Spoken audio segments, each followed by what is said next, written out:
Until Dawn is a game that's full of horror, and one of the things we decided to do early on was to take a scientific approach to how scary it was. So we did experiments on people and we measured their responses to the game. We've created a test area. It's as close to a home setup as we can get it. We've recruited ordinary people to play the game and we've left them to play it on their own. You're turning the light off.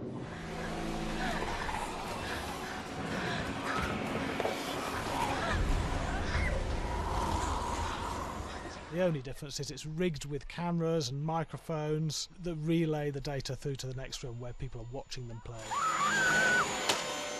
Bracelet here we use for biometric testing. It measures the player's emotional response. It's called a galvanic response sensor. It makes contact with the user's skin and it measures the electrical conductivity across their skin. It's the same principle as an old-fashioned lie detector. When you're stressed, you sweat a little, very sensitive, and picks up tiny changes if the player is feeling anxious or scared.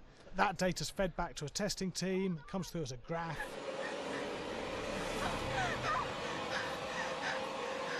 I'm sorry.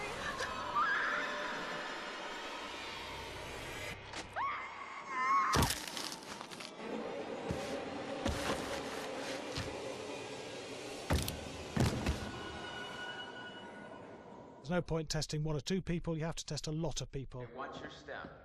When we have a scare that's consistently has a measurable emotional response, then we knew it was good. If it didn't have that, it goes back to the team for improvement. The data doesn't tell us what's wrong with the scare, it only tells us if it's working or not. Wait, okay, so you hear that too, right? Josh. Here we have a chapter relatively early in the game. Weirdly regular.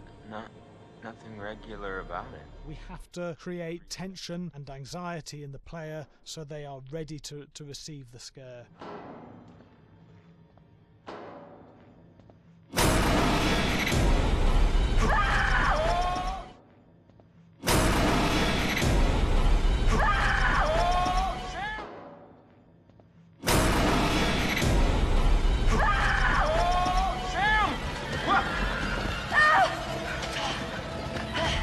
Give the player time to recover, to cool down, to calm down, and then start building the tension again before we do the next scare. Hey.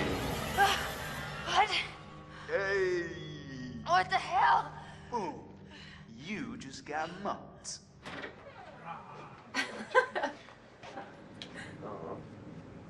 Yeah, I have such an adrenaline high from that game. There's two things we found. One is we could look at the scares, analyse if our expected scares were working effectively. Were people shrieking and covering their hands, or were they getting an emotional response from it? And being scientific about it means that we strip out people's opinions about whether things are working or not. We've got data, and we look at the data. If it's working, we're happy with it. Really scary.